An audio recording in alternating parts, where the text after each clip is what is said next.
قربان جائیے مولا علی مشکل کشا کرم اللہ وجہ الکریم پر۔ کفار آپ کے نام سے ڈرتے تھے، لرزتے تھے، اور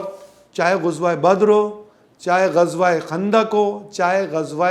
احد ہو، آپ سب سے پہلے کفار کے مقابلے میں آئے، اور 1 to 1 جو فائٹ ہوتی ہے، جو عربوں کا ایک رواج ہے،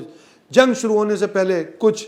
پہلوان یا بہادر سورما وہاں سے آتے ہیں، اور مسلمانوں کی طرف سے ہمیشہ پہل مولا علی مشکل کشا کرم اللہ وجہ الکریم نے کی۔ بدر میں تو آپ نے بڑے بڑے سورماؤں کا سر تن سے جدا فرمایا، جس میں عتبہ بن ربیعہ اور بڑے بڑے سردار تھے۔ آپ کی تلوار اس طرح چلتی تھی کہ غیب سے آواز آتی تھی کہ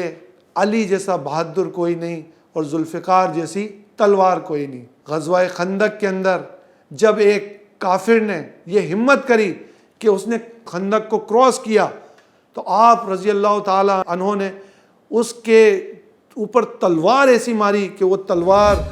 پورے جسم کو چیرتی ہوئی گھوڑے کی کمر کو بھی چیر دی۔